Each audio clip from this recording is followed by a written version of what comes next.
What's up YouTube, I'm Mike, and today I'm bringing you the next video in this Bob Does Steroids Trend Cycle videos series. I haven't done a check-in video in a little while now. We're pushing into like the 6th week of this test and trend cycle. I apologize for the delay. I know I keep making excuses. I've had some shit going on in my personal life that's honestly been going on for 2 years now. A little bit of a legal matter. Don't worry, I'm not in any kind of trouble. I'm sure I'll have a whole video talking about that when it's complete, which it should be complete any day now. And hopefully that will free this channel up a little bit to explore some more of the things that I really want to explore. So, more on that later. What you guys care about now is how is this trend cycle been going in weeks 5 going into 6. As I detailed in some of the previous videos, at the beginning of this cycle, there were a lot of issues with Bob's vomiting, and what he suspected was due to his high estrogen levels. So as I mentioned in the previous video, we went out and got Bob some new blood work, and that blood work came in about a week ago.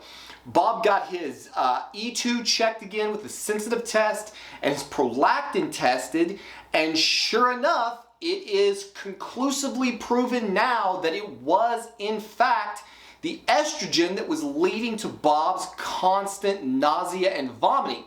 After moving his Arimidex dose up to 3 milligrams a week, which is 1 milligram every other day, give or take, gets you about 3.5, I think. Bob's E2 level dropped back into the range. His test result came in at 16 picograms per milliliter in a range of up to 29. And since Bob's E2 is back in line, Bob has been feeling fucking awesome on this trend cycle. If you haven't seen the previous videos, obviously you want to click on one of the links in the beginning to go back so that you can watch from the beginning and see all of the things that have unfolded. Bob's prolactin level was also still in the range. It came up a couple of points, but it was still right in the middle of the range. We'll get to that more in a little bit. So once Bob's E2 got back to normal, all of the things that he was looking for in this trend cycle really started to take hold. His strength rapidly started going up, his aggression in the gym, his libido, his road rage, all of the stereotypical trend type effects began to really stretch their legs. Now that's also obviously because we're getting into that 4, 5, and 6 week mark, which is when you would expect the Trenbolone to be reaching that maximum serum concentration, being an anti-ester.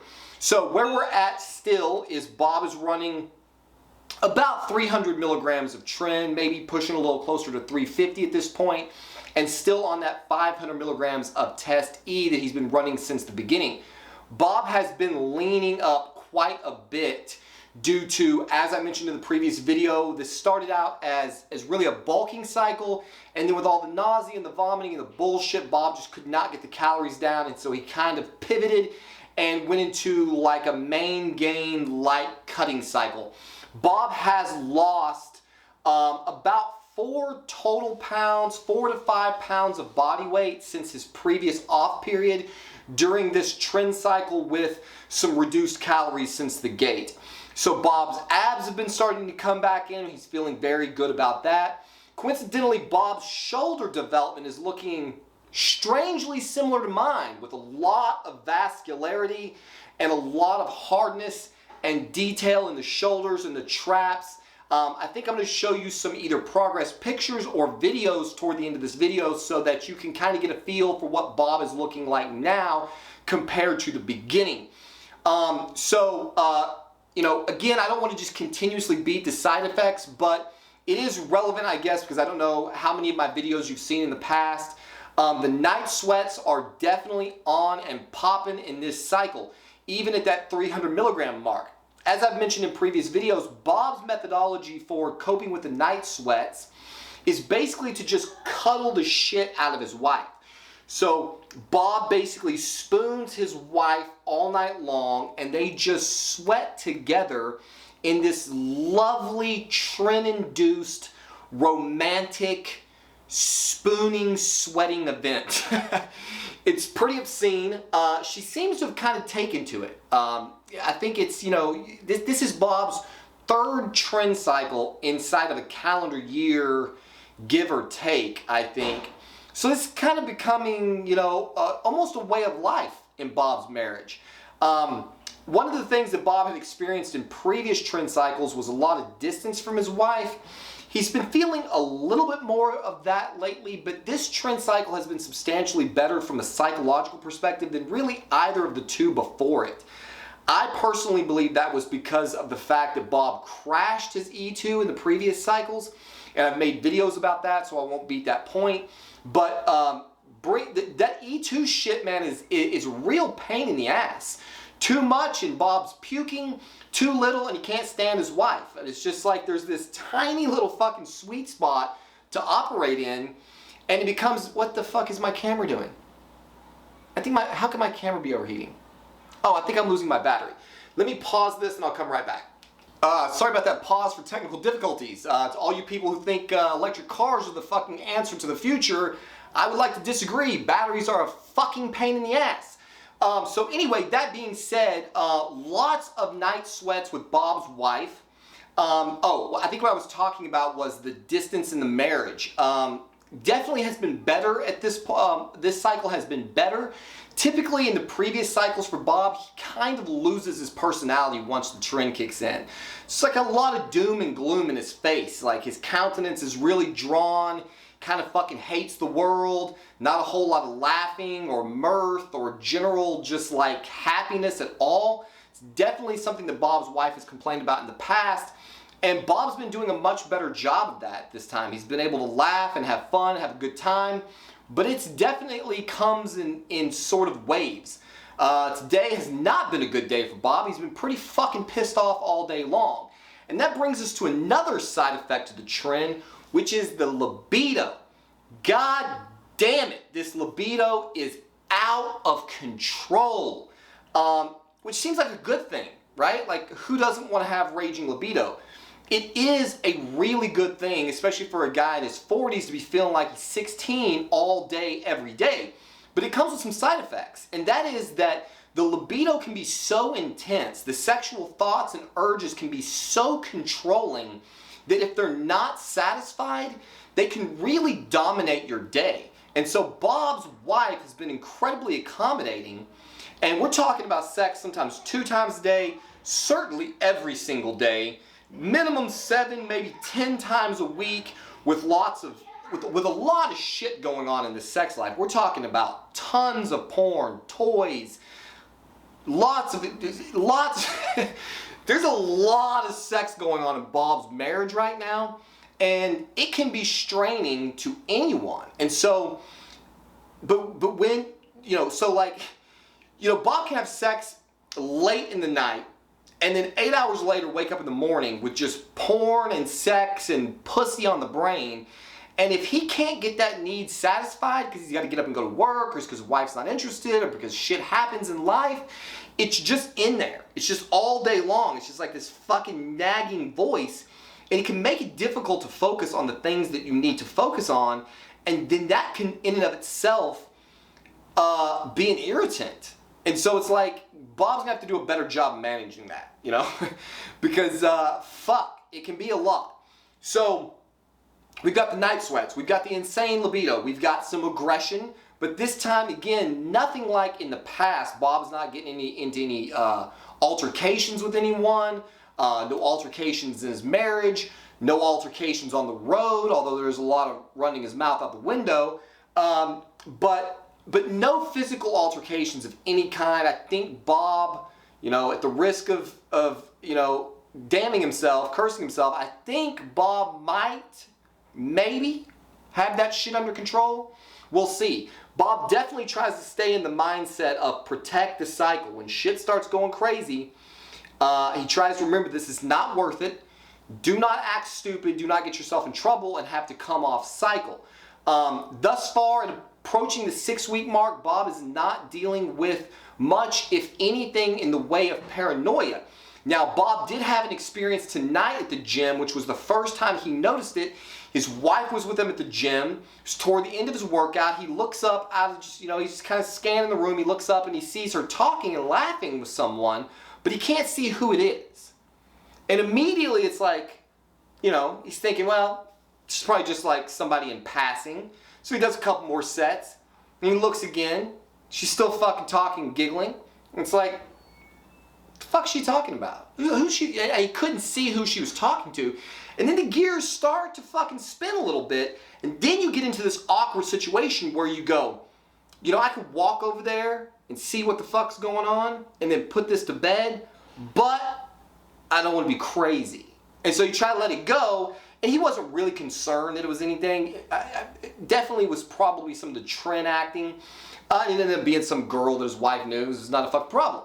But I'm just trying to be honest about Bob's experiences, because these are the kind of beginning stages to that paranoia coming on. And one of the things that I think, and I've talked about this in previous videos, that is the major driving fact in the paranoia is the inability to get good sleep on trend. And to that side effect, Bob is struggling in a major way right now. His sleep quality is really, really poor. He's staying up really late at night, sleeping, 4, 5, 6 hours, but whatever the number of hours that he's actually in bed, like committed to sleeping, there is so much tossing and turning and moving around and repositioning and waking up in the middle of the night and his brain spins up. The number of times in the last week Bob thought, fuck it, I'm going to get out of bed, I'm going to go put some clothes on, I'm going to go to the fucking gym and get an extra workout in, or do some fucking cardio, or go play a video game on the computer. Like, it's just, the sleep quality is shit. One of the things, again, just for you guys, like, y'all seem to like my, strange anecdotal fucking experiences on this compound. One of the things that's happened to Bob, every single time he's done a trend cycle, at some point in the middle of the cycle, this is gonna sound fucking insane, he starts to fucking hate his pillow. Bob's got 3 different pillows, and every fucking cycle he's going through these pillows because it's almost like his sleep is so shitty that he blames the pillow. And so in the middle of the night, he's just like, fuck this pillow, I cannot get comfortable to stay asleep, when in all likelihood it doesn't have fuck all to do with the pillow. It's just that his strength is through the fucking roof. He's training 2 hours a day, 6 days a week. He's sore, he's tired, he can't fucking sleep, he's uncomfortable. And so it's like, the closest thing to blame is fucking pillow. And so Bob is going through pillows left and right, trying to find a way to get comfortable. If he did not live in the state of Texas, he would probably just smoke some weed and probably feel a lot better. One of the things a buddy suggested to him was Delta 8. And again, I think when this whole legal debacle is beyond him, he's going to try it, or fucking anything that he can use to try to get some more quality sleep. Because I'm telling you right now, that is a massive contributing factor to the negative psychological effects that anyone is going to feel on trend. Finally, before moving on, as to the strength, Bob is setting a lot of PRs in the gym. He shrugged 405 for some reps the other day. He was feeling pretty good about that, working on the traps. Bob in general is a weak guy. Like, there's a lot of guys in the gym that are way stronger. He's got these little tiny wrists, kind of like these, and his body just does not produce a lot of strength. And so, big lifts are not something that he's ever been focused on, but obviously progressive overload is important, and his strength has really gone up even on this less is more, 300 milligrams of tren, 500 milligrams of test cycle. So there you have it for the week 5 to 6 range. That's what we've been talking about here. Bob, I think, is going to continue to run this at these lower doses. Typically, he raises his dose as he goes into the cycle, but given the fact that he's already suffering with some high cholesterol and some blood pressure issues, and because he hates not being on cycle, Bob is going to try to see if he can run this Tren E at this lower dose for a much longer period of time than usual. Bob usually starts to kind of shit the bed on Tren about that week 8, 9 mark. The psychological effects are becoming too much, and I think the cumulative lack of sleep is starting to cause some problems. And so Bob is hopeful that he can run this thing maybe 12, 14 weeks just to see what happens. But if he can't get some goddamn sleep around his house, then he's gonna have to fucking pull the plug on that sooner than he would really like. So I'm gonna cut from this point in the video to either some progress pictures or progress videos or both, and then maybe come back with some closing statements as to where we're at now, and maybe set the stage for some future videos that are coming up. So let's take a look at some pictures and we'll be back. All right, here you got a little video of Bob hitting a couple poses. Admittedly, Bob he's never competed, so posing is certainly not his forte. Basically just trying to give you an idea of what his physique is looking like at this stage in the game. Bob still has very weak pec development, but obviously you can see from even the shitty lighting here that the veins in Bob's arms and shoulders are really pronounced. His abs started coming back in a little bit, although he's still very fluffy in the abs. You know, trying to hit some back poses here. The back is still very soft because, again, like he was in a bulking phase, and this is not like a serious cut. His carbs are still way up there, and so not going to have like a tremendous amount of detail in any of these pictures, but you can see the overall, you know, the amount of tissue that Bob's been able to put on. He's still relatively lean-ish, you know, certainly not fat by any means. You can see the abs there a little bit. With better downlighting, the abs come in a lot better than you can see in any of these little poses here. If you look closely in some like this most muscular, you can see that the you can see that Bob's still got those gyno lumps behind his nipples. It appears at this stage in the game that that gyno is permanent. There is no, Bob's E2 is in the range. And so I'm afraid that in his case, having had it elevated for so long, has caused those glands to be permanently swollen. They look better in these pictures than they did. So Bob's still kind of like hoping against hope that, you know, with his E2 in range for an extended period of time, maybe some of that hardness will continue to subside a little bit. One thing worth mentioning, Bob never got his progesterone checked. He checked the prolactin, and without boring you on all the details of why he's decided to change his mind, about 3 days ago, Bob added in 1/4 milligram of cabergoline because he started to feel like maybe progesterone was becoming an issue, just based on the way he was feeling. So Bob's probably just going to run about 1/4 milligram of caber just as a little added protection from any increased progesterone that may be going on. Bob did do a progesterone level check in a previous trend cycle, and his progesterone was minorly elevated. So I think he's going to try running 1/4 milligram of the caber once a week, maybe increasing to 1/4 milligram twice a week, just depending upon how the nipples look and how the sensitivity is, and, you know, also kind of looking at libido and psychological effects that can be affected by having progesterone out of the range. So there you have it in totality. Some progress checkups. I guess I already talked about the weight. So yeah, that's pretty much it for now for Bob's trend cycle. Again, we're about the 6-week mark. I'm going to continue trying to make these videos once a week, showing you the progress.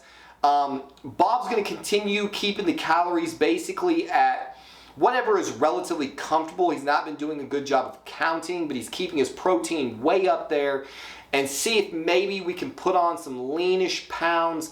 Again, Bob is clocking in at about 192 to 193 in the morning, and anywhere between 194 to 196 in the evening. Those weights are down from 200 in the evening and as high as 197 in the morning. So again, you know, you've got about 4 to 5 pound loss since his last cruise. That's come over this last 5 to 6 weeks. So we're going to continue manipulating calories, continue tracking side effects, and continue hitting it hard in the gym, and just see where this cycle takes us. I really wish things had gone differently, because I had hoped to provide a conclusive, you know, like just a pure bulking cycle where we could track calories, we could track weight day to day, and then there was just so much bullshit there in the beginning with all that vomiting. It really kind of fucked things up. So, but it is what it is. You know, that's the thing. When people are, you know, if you're new to steroids and you're thinking you're just gonna do a cycle, or it's your 3rd or 5th or 10th cycle, and you just assume going into it that things are going to go off without a hitch. That has really never been Bob's experience. There's always something that seems to rear its ugly head, whether it's side effects, you know, estrogen control, injuries, you know, life happens and you're either eating too much or you're eating too less or you're missing days in the gym. You know, a 16-week cycle, a 20-week cycle, that's a long time for life to creep in. And so, you know, especially when you're not doing this professionally, when you're just a fucking guy with some, you know, family and kids and a job, you know, it makes it difficult, but Bob's had a lot of success thus far. So hopefully you guys found this informative. As always, hopefully you found it enjoyable. As always, I'm not advocating the use of any of these compounds. Do not break the law in your country. Do not take Tren. It fucks your shit up in a lot of different ways. Just be smart, be safe with your bodies, and as always, we'll see you on the next one.